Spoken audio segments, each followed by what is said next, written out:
Boa tarde a todo mundo. Eu me chamo Luiz Fernando, sou professor aqui da Escola de Química, Departamento de Engenharia. E a gente vai... Essa aula aqui faz parte da aula inaugural do programa de pós-graduação em Engenharia em Processos Bioquímicos, onde o Laboratório de Fluidodinâmica convidou o HrvojeJasak da Universidade de Cambridge, da UFRJ, para mostrar para vocês um pouquinho sobre os conceitos fundamentais de fluidodinâmica computacional, uma das linhas que a gente tem no programa, tá? A minha linha, da professora Tânia, professor Fábio, professor Medronho, para que vocês possam conhecer um pouco mais. Tá? Então, ele me perguntou, né, devo deixar eles com medo ou não? E eu falei, não, deixa o negócio light, tá? Então ele vai trazer coisas divertidas para vocês. E a partir de agora eu vou falar em inglês para passar a introdução sobre ele. Tá? So I'm honored to invite Professor HrvojeJasak for his lecture here at our post-graduation course. Well, his vast experience with CFD begins with his PhD in Imperial College, developing the numerical core of foam.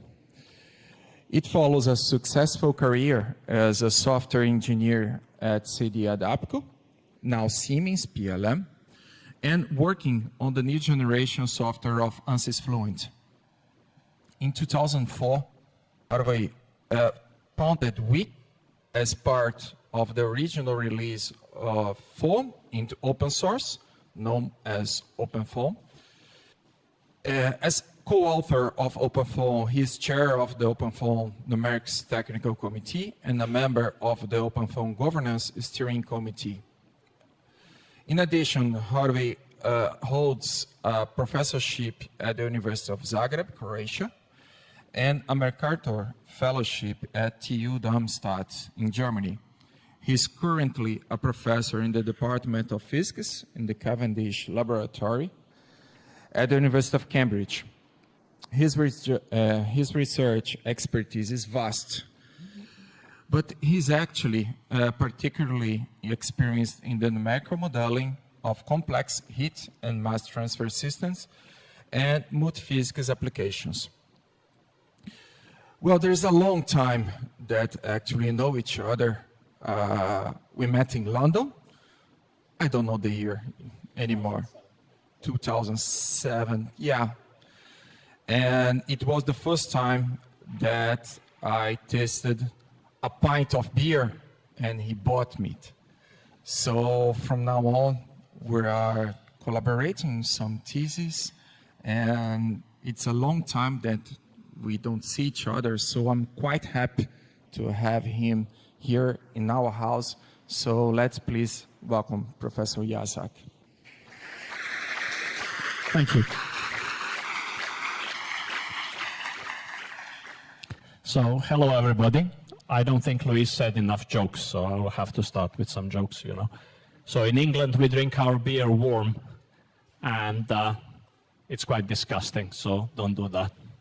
Okay, but I came here specially from Cambridge, where it is nice and cold and raining, and I came here to Rio, to Ipanema, to do one job, okay, and that is to convince you to do CFD. Okay, with Luis it works, so there are good things and bad things about it. The good thing is that he's still doing CFD and he's being very successful. The bad thing is that he's getting old. So I knew him before he had his beard. Okay, so this is how long I have known him. So I would like to thank Luis and Professor Paolo as my old friends and Tanya as my new friend. And of course the rest of you. So you will see that this lecture is quite interactive. Okay, so please work with me. So first look at me, don't fall asleep.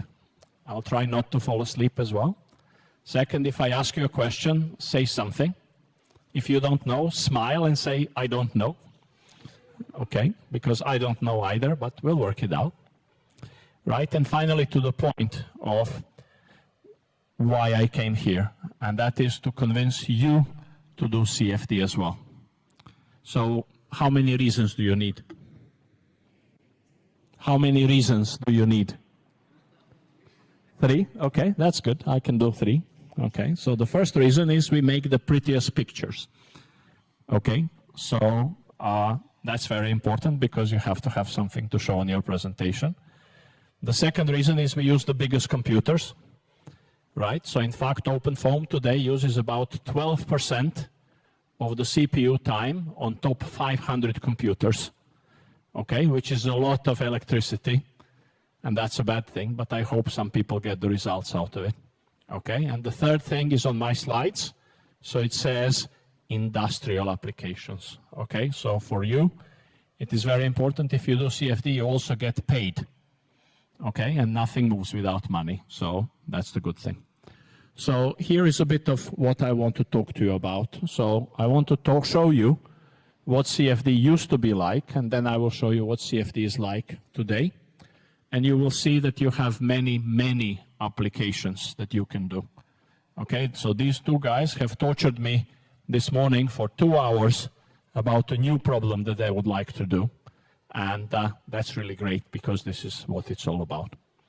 Okay, so I will use simple examples from automotive and aerospace industry maybe, because that's where the pictures are prettiest, okay? But there are many other fields that we will also touch. So the first thing is, what is CFD, okay? So it says on my slides that I'm a professor of continuum mechanics. So would you know what continuum mechanics is? Smile and say, I don't know. Okay, so you know these nuclear guys that talk about atoms and electrons and quarks and bosons. You know how big that is? Even smaller. Okay, so they can do lots of exciting stuff. One of their problems is money, because to do an experiment they need $6 billion, and we can do it a bit cheaper. And the second thing is, if you want to do something real, it needs to be the size of a human, right? So if it's that size, then you can make a car and a ship, and that is interesting because it has got applications. So in continuum mechanics, we pretend that these small particles are not really important, and we work with something called fields. So the idea of a field, if I ask you, what is the temperature in this room? Okay, at every point of the room, at every instance in time, you will have a value of temperature. And there are no holes between the points where you measure the temperature, so that makes it continuum. Okay, and my definition says it is the analysis of systems involving fluid flow, heat transfer, and related phenomena by means of computer-based simulation. Okay, so I have a son who is 12-year-old. So how do you explain to him what fluid flow and heat transfer is? Good, easy. Okay, you say, do you like Formula 1? Here in Brazil, you don't like Formula 1, right? A little bit, okay. But not anymore, right? So I'm not going to show pictures of Senna. I'm going to show Barrichello, and the modern guys I'm not going to show at all. Okay, if you don't like that, do you like sailing, America's Cup? Yeah, we can do that. Okay, and lots of things in between. Okay, so the kind of things that we do is numerical stress analysis, electromagnetics. Do you care about electromagnetic simulations? Why? Look at it there. Mobile phone. Okay, you can't do design of mobile phones from the point of view of chip design, board design, communication design. This is all electromagnetics, okay? Weather prediction, okay? So that's something that we need in England, and here not so much, right? Because the weather is beautiful every day, okay? But also large-scale systems. So I had a friend who said, oh, my PhD is about the collapse of a galaxy into a black hole. And I go, you're such a nasty guy. You just killed 1 billion people. Right? But this is, again, astrophysical fluid dynamics, but also complex heat and mass transfer systems. So Tanya, can you give me a complex heat and mass transfer system? too hard, okay? Do you guys know what Jaffa cakes are? You don't? Little biscuits like this. Okay, so is this a fluid dynamics problem? Oh, definitely, yes, because you don't need to do quarks and spins and what they call the phonons. That's the new ones that I learned last week. So can you help me to try and describe what it looks like to bake a biscuit? Okay, so first you start with some dough. And what is that made of? Butter, dough. It's like flour and water and a little bit of spice, right? And when you put it in the oven, what happens then? Well, first you heat it up, right? Okay, so as you heat it up, it goes above 100 degrees centigrade, and the water boils, and you get water vapor. And where will the water vapor go?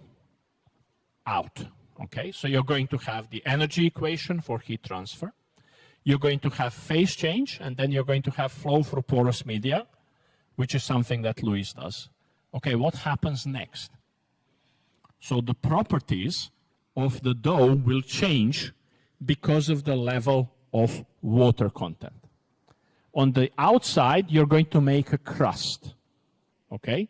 And that is because you took out all the water, and then the porous resistance in the crust will be lower than on the inside. So as you have water vapor from the outside, it will raise the pressure, and that will make the dough go up, okay? But it would still be dough, right? But that's not, I want to eat a biscuit, not dough. Okay, so what I have to say is that one part of the system is chemical transformation from water and air into bread or biscuit. Okay, so can you please describe all the chemical reactions that happen in this process? No, neither can I. Okay, so we will invent a model. We will introduce a variable which is called the level of baking. And 0 is no baking, 100% is 100% of baking. But what do you need for the baking to happen? If you just leave dough on the table, will it make a biscuit? No, because you need to introduce heat. So some of the heat that we introduce will be used to change from dough to biscuit. Okay? And the properties, the porous material properties of dough and biscuit are different, okay? So that you have to take into account. And then that reaction actually happens between 60 and 80 degrees centigrade, okay? So the biscuit bakes while there is still liquid water inside, okay? And as you're evaporating the water from the outside, there is an evaporation front, okay? Because at the front, you cannot increase the temperature above 100 degrees. Why? You can't have liquid above 100 degrees, so you have to evaporate first, okay? So that will use something called latent heat of vaporization, okay? So that's why your temperature is going to be high on the outside. Then you have one region where it's 100 degrees, and then you have lower temperature inside, and this front propagates through your biscuit, okay? And as you're evaporating more and more water, your biscuit goes up and up, okay? What happens when you use up all the liquid in the biscuit? There is no more water vapor, there is no more pressure, so the biscuit does this, and then it drops a little bit, okay? So when it drops, then you know it's finished, and you take it out of the oven, okay? So what equations do we have to solve to describe this system? Okay, conservation of mass of liquid water, water vapor, solid component. Conservation of energy, right? We are going to have energy coming from the outside. We are going to have energy carried by water vapor. We are going to have latent heat of vaporization. Okay, we are going to have conservation of momentum to calculate the flow of water vapor through the porous media. And in the end, we need the stress analysis equations to find out how much the biscuit is going to deform. Okay, so next time when you bake your biscuit, take paper and pen and solve your problem before trying to bake it, right? Okay, so the point is that the way that we solve these equations and look at the different problems, from the boring old Formula 1 to the interesting sailing to biscuit baking to all kinds of things, is to solve my conservation equations for mass, momentum, energy, species, and maybe some others as well. So how old is this? Okay, do you know John Fitzgerald Kennedy, JFK? He said, let's go to the moon. Crazy guy, right? So in order to do that, we have to improve a lot of technology. And as a part of development of that technology, we started using numerical simulation techniques in about 1960 in aerospace industry. Okay, there were guys who were using it before that, but I don't like them very much. Why not? You don't know, right? Well, that's because they made nuclear weapons. Okay, don't like them. Okay, so in 1960s, the idea was that we are going to look at the basic equation of fluid flow and try and make our aircraft more aerodynamic. Now, why would that be important in 1960? Faster and higher. And why would that be important in the year 2020? To carry more passengers and use less fuel, right? So the objective changed, but the methods are the same. And the first successes started in 1970s, and there is a famous guy from Imperial College who started a company providing consulting services in 1974. His name was Brian Spaulding. And he used to joke, oh, I only have 4 clients. NASA, US military, General Electric, I don't know who the 4th one was, right? But it was the biggest company, and you can live with 3 as well, right? So in 1981, he wrote a general purpose CFD code to do simulations in fluid flows, but still he couldn't do our biscuit yet, okay? So as time went by, the use of CFD spread into other parts of industry. Why? I don't know.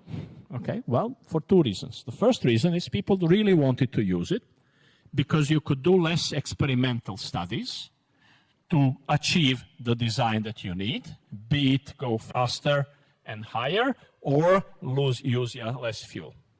And the other thing is, you probably don't remember because you're too young, but when I was your age, the big computer was about as powerful as your mobile phone today. Okay, so we really have amazing computers today, and we can do problems that we couldn't do otherwise.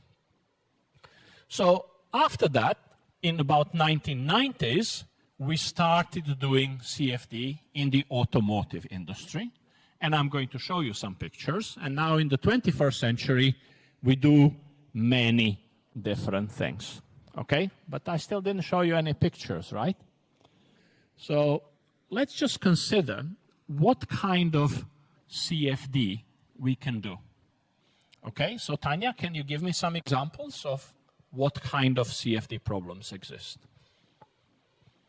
Steady state and transient, laminar and turbulent, compressible and incompressible, isothermal with the energy equation, including chemical reactions, without chemical. Are you bored?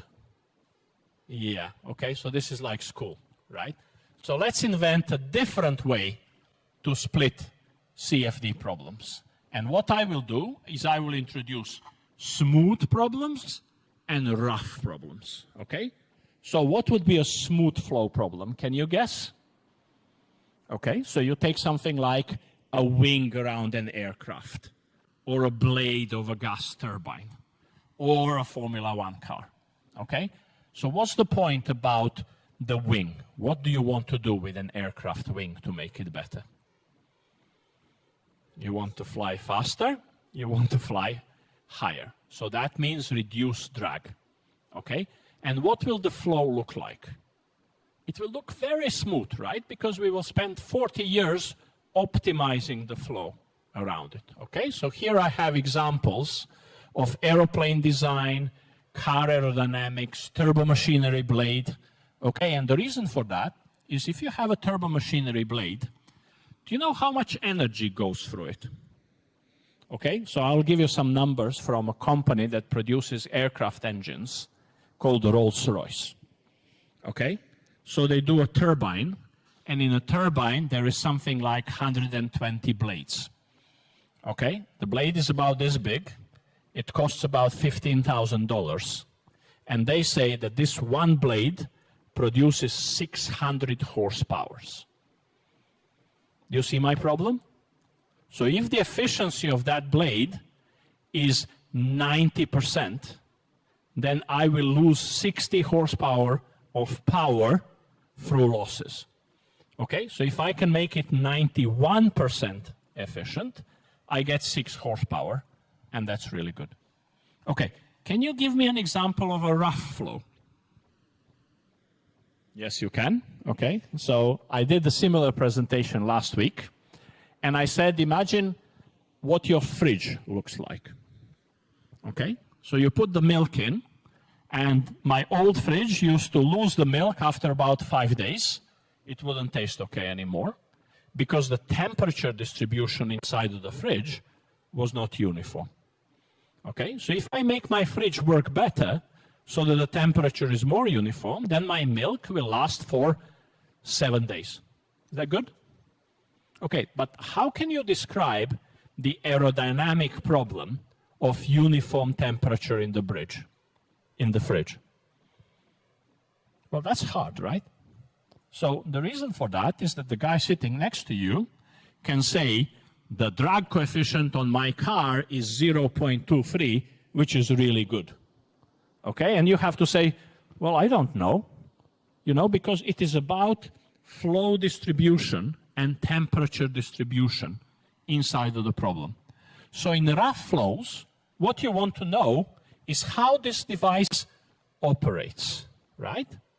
And in smooth flows, you will describe the performance of the device in a very small set of numbers, okay? So when you're doing fridge optimization, you have to use the human brain and look at, is the flow doing the right thing? Whereas if you do smooth flows, then you worry about efficiency, okay? So down here, I have a whole list of industries, and I would like to pick some and ask you if this is smooth flow or rough flow. Okay, so for example, for aerospace, we said this is smooth flow. And for fridges, we said this is rough flow. How about heating and ventilation?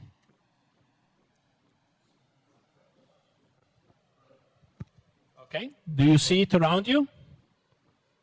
Okay, you have cooling, okay. But is it good? No, because it's noisy, right?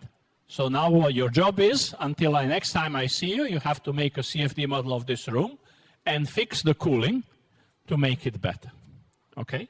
And the point is that with the techniques, we can use optimization for both smooth flows and rough flows. So let's rewind the clock and go back to 1950. Okay, so how will you improve the quality of your wing without using simulation? You will test it in a wind tunnel, and then you will vary the geometry, look at various parameters, and in fact, this is how it's done. And the young lady next to you, how are you going to improve the performance of the fridge? You won't, because you can't put it into the wind tunnel. It's too expensive, nobody really cares, but I really care, right? So using numerical simulation opens up the areas of what you can do. Okay, so the critical step in the whole game is complex geometry handling, because we don't have real problems, apart from Tanya, with our fundamental equations. We can start with conservation of mass, conservation of momentum, conservation of energy, and then add a little bit, until you hit a set of physics where the answer is I don't know. And then we have to invent a model. Okay, so let's do some easy stuff. Do you know this one? Airbus A380. Okay, first flight about the year 2000. I'm not sure. Maybe 1991. So what the guy said is, because we use numerical simulation, we can reduce the number of experiments in the wind tunnel by 50%. And this one here is on the screen because this is the first time that a commercial airline company built an aircraft with 0 experiments. Okay, is that impressive? Well, you see, the pilot who took this thing to fly sat in it and flew it, knowing that there are not 0 experiments, but he didn't really trust us, so he still had a parachute.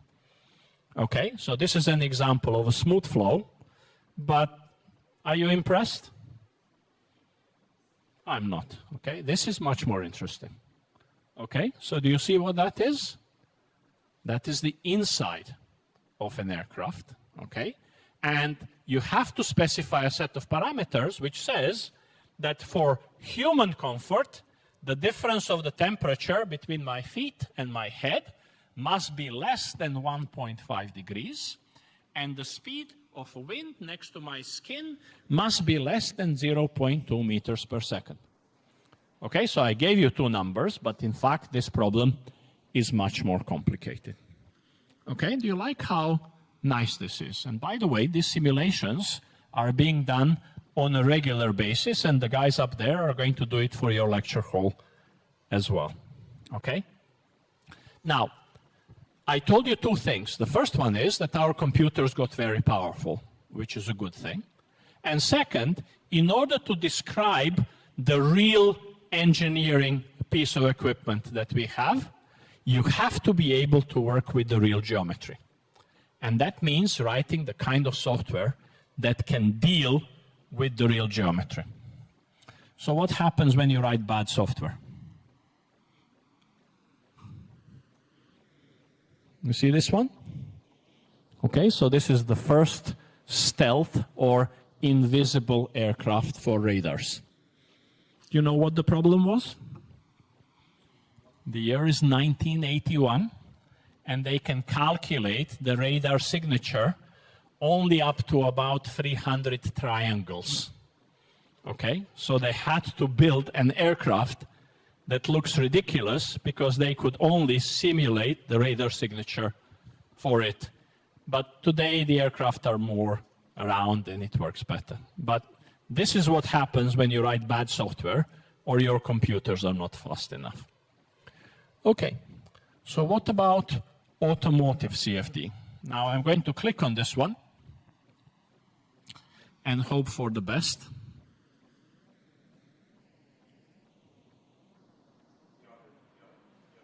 Da?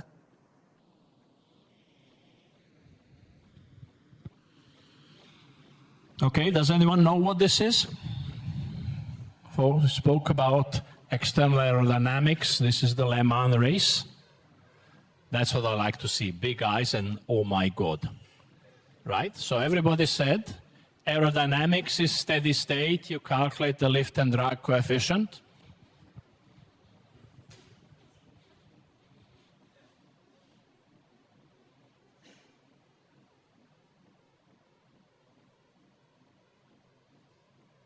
But in fact, this poor guy, nothing happened to him. He was just fine.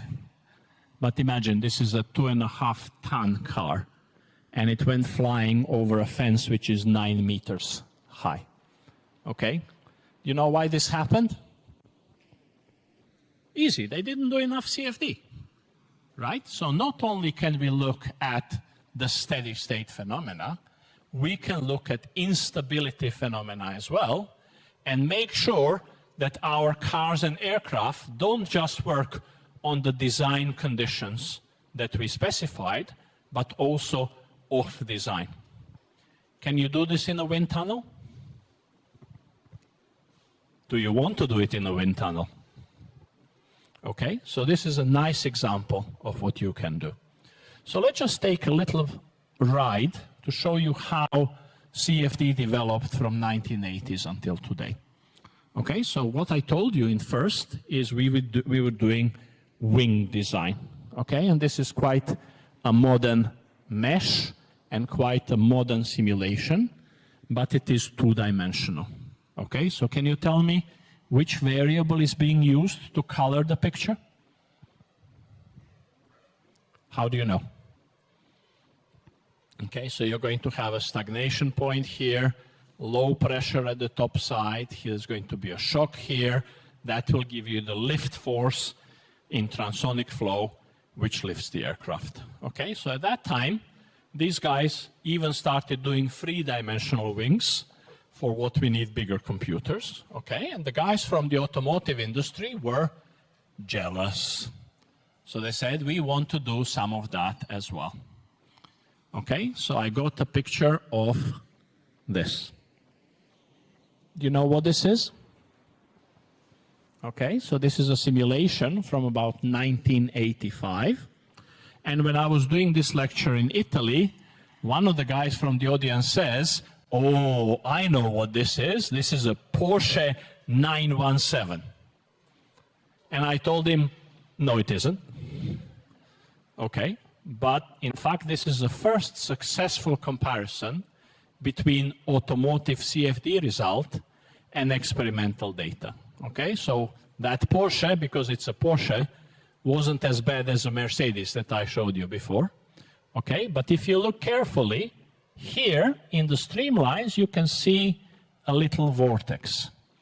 Okay, and that vortex sat at the back of the car, and when the vortex disappeared, it will make it jump, not quite as badly as a flying Mercedes, but it was very uncomfortable. Okay, so do you see something in comparison between this simulation and this simulation?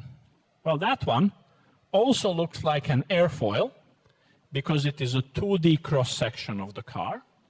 Okay, the flow goes from left to right. You have the pressure distribution, the velocity distribution, and people were really quite happy knowing that all we have to do is wait for faster computers. So in automotive industry, they said, okay, let's do some more of that. I'm going to ask you a question up there, so pay attention. Okay. What's this? That's a good answer. Right now, turn your head sideways like this.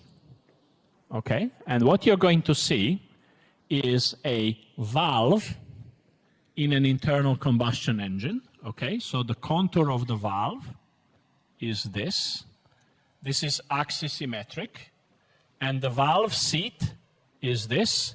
And that part will be where the cylinder moves up and down. Okay, so why did I show it like this and not the other way around? Okay, because it was simulated like this, and it was because the automotive industry wanted to find out whether we can do fluid flow simulation in an internal combustion engine. So in fact, they built a special rig for the wind tunnel where they could measure the velocity field, and here the dots are the experimental data and the lines are the numerical data.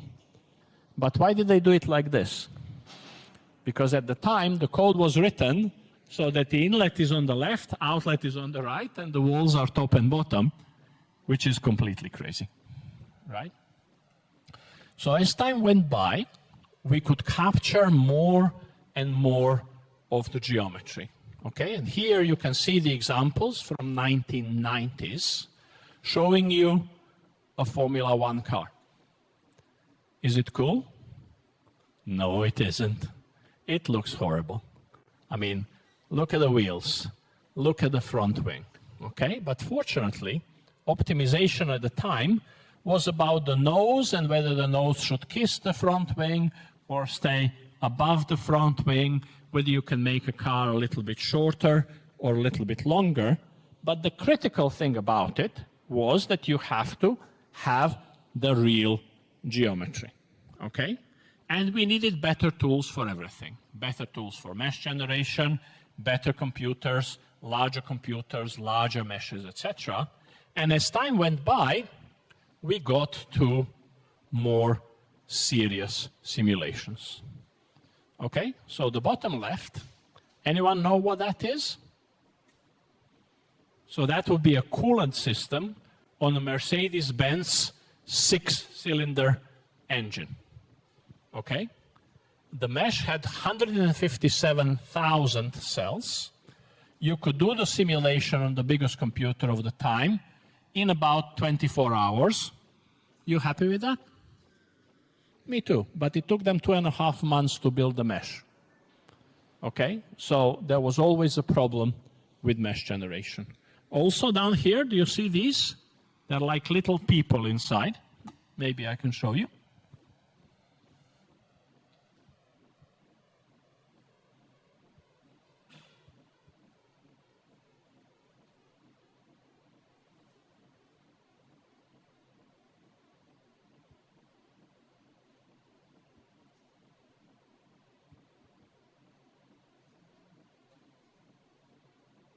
You see? So this is passenger comfort simulations. What am I talking about? You know, this morning when you came to the office, you drove in your car, right? Say yes, come on, play, right? And it was hot, so you switched on the air conditioning, but the air conditioning was noisy and you couldn't listen to Spotify. Okay, so we have to do the simulations to make sure that the temperature distribution is good, with the low consumption of energy, and that it wasn't noisy so that you could listen to your Spotify at the same time. Can you do this in the wind tunnel? Maybe, but you don't want to, right? Because the wind tunnel hasn't been built for this kind of simulations. Okay, so as you can see, the simulations are getting more and more complicated, and the kind of stuff that you can do improves. Okay, now, take a look at the pictures that I give you here. Okay, maybe this one. Okay, so this is a very simple simulation of a flow around a motorcycle. Why is it very simple? Where's the driver? Right, so it never rides like this. Okay, but the mesh size is 500,000 cells, and it will run on your laptop. Okay? So the biggest way that you can improve your simulations is make sure your mathematical model is good, that's Tanya's business, and make your mesh bigger. Okay? So finally, we get to something like this. Okay, so do you know this one? You said you don't like Formula One anymore. Okay, so this is a famous car from Ferrari, driven by Rubens Barrichello in 2004, winning 15 out of 16 Formula One races. Do you guys know Rubens Barrichello? I can't remember where he's from, but never mind. Okay, so the simulations that they did, and they really dominated the field at the time, was with the software called Fluent, and the simulation had 629 million cells. Okay?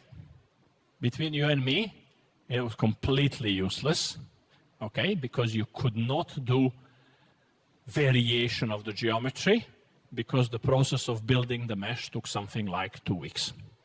And that's how much time you have between the races. Okay, so what kind of things we can do with CFD in automotive industry? Okay, I showed you the boring ones, right? External aerodynamics, etc. But can somebody tell me what this one is?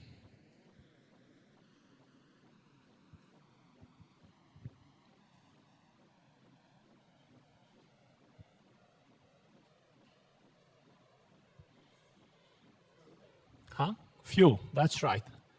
So this is a tank of fuel being filled with some baffles inside in a Porsche GT racing car, because you have about 5 or 6 seconds to do your simulation, to do your refueling, and you have to make sure that you don't make a mess, and you also have to take the air out, because the air contains fuel vapors and it can go kaboom if you don't things right. Okay, so last week that I showed a part of this simulation, I made one difference. Okay, so when you do a simulation like that for the first time, what do? You go with Louise into the pub and you say, yeah, we're finished, you have your beer, and that's it. Okay, but what does automotive industry want you to do? Okay, well, you have to do the same simulation 1,000 times.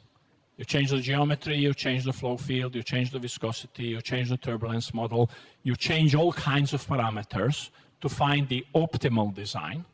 And that means that you can't have 1,000 beers because everything needs to be automated and you need to be able to attack different kind of problems. Okay, my favorites are the one where it is difficult to quantify the results or to guess what your solution is going to be. And this is why your external aerodynamics problem is easy, okay? Because on a new car, the drag coefficient is going to be 0.18, 0.22. On an old car, it's going to be 0.37. But how long does it take to bake a biscuit? I don't know. Let's burn 10 of them, and then I'll tell you. Right? So the idea is that what we want to do is a detailed look at the flow field, operation of design conditions. So what happens when you drive your car at 120% of the nominal speed? You get caught by the police, right?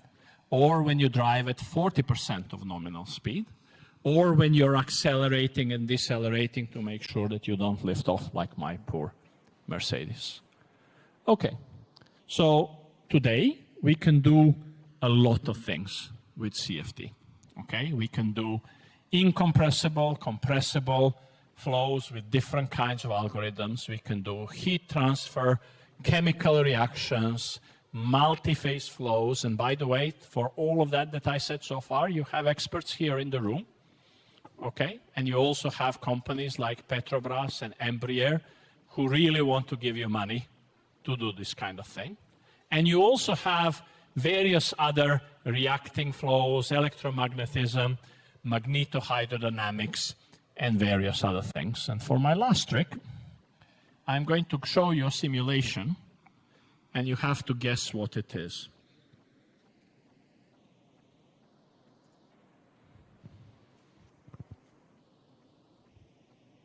Any idea?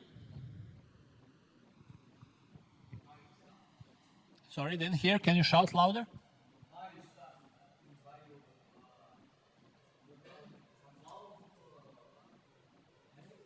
No. So this bit here is a nose. So you breathe in, and you want to find out where the particles go. Okay? Because our nose is designed for filtration.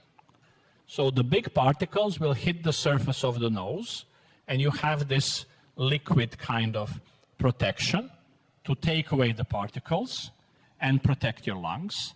And the little particles will go in deeper, but then you have to get rid of them up here in the nasal cavity. Okay, so why on earth would I do this simulation? Well, the first reason is I want to find out whether God did a good job. And what do you think? Yes, of course, nose is very effective in filtering and warming up the air, or in your case, cooling down the air before it goes into your lung. And the second reason is that when you produce medical devices, for example, for asthma, you will spray them into your nose, but you want the droplets to go all the way into the lungs. So you have to work around the nose protection to do the kind of things that you need to do. Okay, I think we are massively over time by now. Not too bad. So I will stop it here. Thank you for your attention. Thank you for playing with me. Are there any questions that I can answer?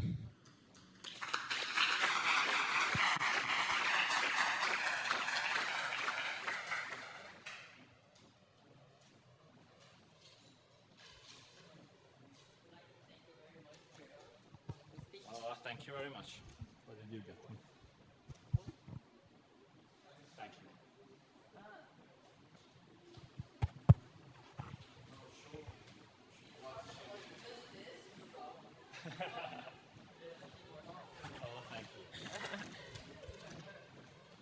guess what I got?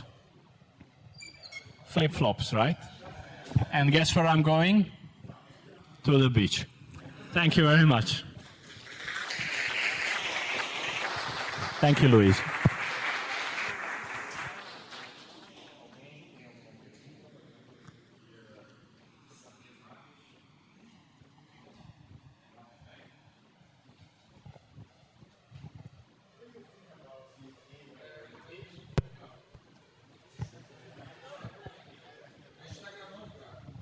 Do you think about CFD in the beach, for example? When you're chilling in Ipanema, drinking a mate, you're just like, oh my God, that wave looks so beautiful. You caught me. So one of the things that I hate most is sailing, right? Because it's 100% CFD problem, right? You have the waves, you have the direction. If you have a sail, you have to look at the angle of attack, you have to look at the force, you have to look at a million things, you go look at the waves, oh my God, so much optimization, I'll go and sleep at home instead, right? So I am a CFD freak. What I do is numerical modeling, and I also spend my life going from one problem to another and trying to learn about some new things to see whether some of the techniques that I know can be applied to the problems that you're looking at. So here you have Lorenzo, and he came one day and he said, oh, what I want to do is put a bit of hydrogen in my blast furnace. What is going to happen? And you know what I said? What's a blast furnace? Right? This morning, I came to speak to Tanya, and Tanya says, oh, I have a supersonic separator. I said, what do you mean supersonic separator? I know supersonic aircraft, but supersonic separator is something new. So in order to live like that, there isn't very much time for the beach, because you always have to move forward like a shark, and you always have to learn something new. And you know what the joke is. If you're at school and you're very good, they never let you leave.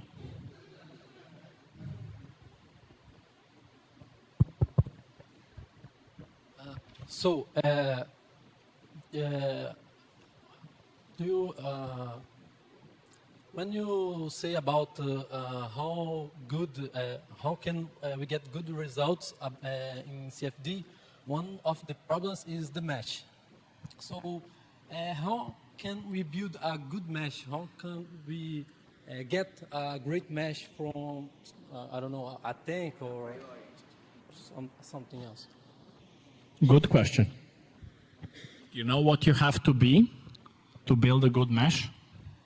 You have to be an engineer, okay? So we know some general criteria about how the method works. And that is that the method can perfectly reproduce your solution in a region of space if it is linear, okay? So if you know that your solution is linear somewhere, or even better, constant, you don't need a lot of mesh, okay? So we'll borrow one of your aircraft, okay? And if I'm far enough from the aircraft, what does the velocity field look like? It's uniform, right? I don't need a lot of mesh, right? And as you go to other regions, you have to think whether the solution is nonlinear and how much does that matter. Okay, so in case of viscous stress, along the body you're going to have a boundary layer. And in the boundary layer, the velocity profile is very curved. So you're going to need lots of cells there. So the way that you're going to build the mesh the first time around is to think about how your solution changes. Because your mesh does not just depend on the geometry, it also depends on the problem that you're solving. So example, think about that car cabin that we have. And I'll give you two types of the solution. The first one is internal air conditioning, okay? And the second one is Tanya's mobile phone sitting on the front seat, and does the car interfere with the strength of signal? Will the same mesh be good? No, okay? The second way you're going to build a good mesh is by experience. Okay, so in about 1999, we worked on external aerodynamics around the Mercedes E-Class car. And the mesh was 1.5 million cells, and the customer was very impressed with the quality of the results. And then some crazy guy, I'm not going to tell you who, built a mesh with 5 million cells. And the idea is, if 1.5 is good, 5 million must be better, right? Wrong. Okay? And then there was a big inquiry. We made an even better mesh, an even bigger mesh, and the results are bad. How is that possible? Well, today, when Audi is doing the same kind of simulation, they are using 240 million cells. So that tells you how 5 million cells can be worse than 1.5 million cells. So if you want to do a good mesh, solve the same problem many times and find out how wrong it is and build your experience on that. Or even better, find someone else to build a mesh for you. Thank you.